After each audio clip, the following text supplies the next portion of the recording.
Sekadar Bapak Ibu ketahui, saya sebelum dilantik menjadi eksekutif, saya dipanggil ke istana Bapak Ibu sekalian. Beliau menyampaikan, memaparkan hanya 3 orang saja. Next, Pak Presiden saya. Beliau ambil rektornya memaparkan kondisi Batam ini. Kamu sudah tahu? Saya kira semua saya tahu Bapak.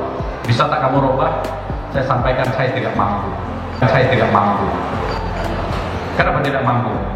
Karena yang saya hadapi ini bukan tanggung-tanggung. Masalahnya saya sudah katam dan sudah tahu akan jadi begini. Tapi kalau Bapak izinkan saya bergerak, saya boleh lapor ke Bapak langsung, saya akan jalankan ini. Beliau menyampaikan, kamu jalan, kamu boleh langsung lapor kepada saya ingin dalam waktu dekat Batam sudah berubah. Maka hari ini Batam bisa berubah karena backup penuh dari Bapak Presiden, Bapak Ibu sekalian. Artinya apa? Artinya Pak Bupati mungkin kebijakan di sana, kalau ada yang membackup, Bapak tidak akan ragu-ragu mengambil kebijakan. Tapi kalau tidak ada backup, kita masih mikir, bikin ini kejadian nanti akan kita tanggung apa? Ini apa?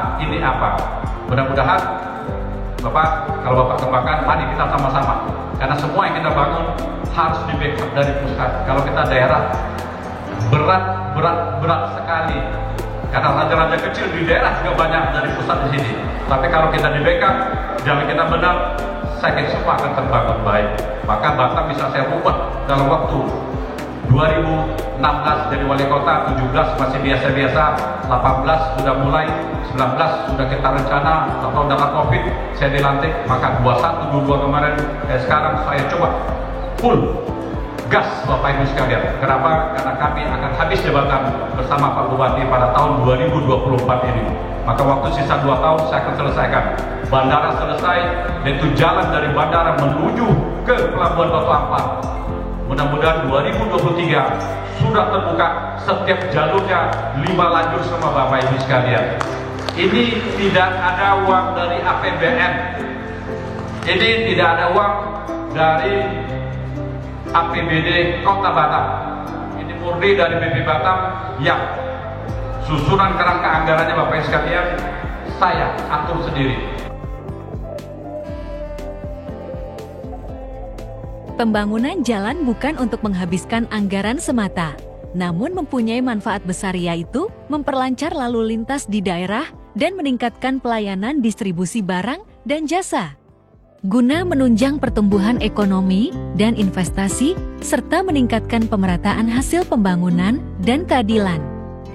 Hal ini terlihat saat ini di Kota Batam. Pembangunan jalan dalam beberapa tahun terakhir dilakukan di Batam cukup pesat dan masif. Jalan-jalan di Batam bahkan ada yang dilebarkan hingga 5 lajur kiri dan kanan. Tentunya, masyarakat Batam wajib tahu ruas jalan mana saja yang akan dibangun tersebut. Jalan-jalan yang lebar itu yakni pembangunan koridor utama dari Simpang Laluan Madani hingga ke Simpang Bundaran Punggur. Jalan ini akan dibangun sepanjang 9 km dan akan dibangun 3 lajur kiri dan 3 lajur kanan, sehingga nantinya akan menjadi 5 lajur kanan dan kiri. Pembangunan Jalan Yos Sudarso tahap 3, pembangunan sepanjang 1,2 km ini akan dimulai dari Simpang Bengkong hingga Underpass Pelita. Kemudian, jalan koridor utama sepanjang 2,6 km dari Bundaran Punggur hingga ke Simpang Bandara Hang Nadiem. Jalan ini merupakan jalan yang akan dibangun 3 lajur kiri dan kanan. Lalu, pelebaran jalan juga ada dari proyek yang menjadi prioritas BP Batam, yakni Jalan Hang Jebat dari Simpang Batu Besar hingga Simpang Turi sepanjang 5,5 km.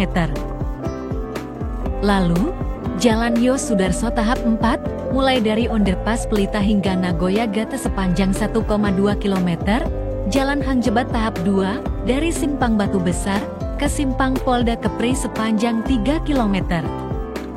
Selanjutnya, pembangunan Jalan Hang Tuah dari Simpang Bandara ke Simpang Batu Besar sepanjang 3,6 km, Jalan Hang Kesturi sepanjang 3,4 km, Jalan Alternatif Bandara 1,2 km, Jalan Kawasan Industri Kabil 1,3 km, Simpang Sia Harapan 0,3 km.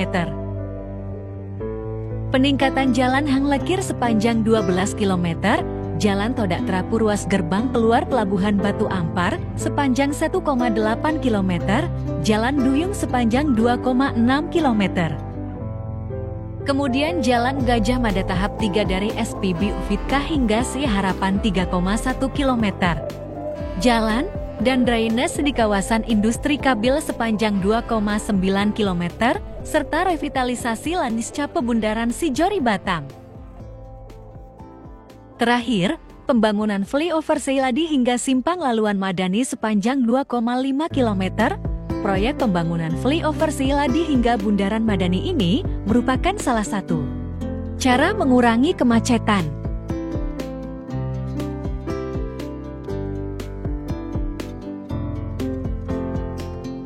Pembangunan infrastruktur ini perlu segera dibenahi untuk merespons kebutuhan masyarakat dan para pelaku usaha. Jika kemacetan terus saja terjadi, maka akan mengakibatkan membengkaknya biaya produksi dan tersendatnya sirkulasi barang serta jasa. Tentu saja, hal ini tidak baik bagi citra Batam sebagai kawasan yang ramah investasi.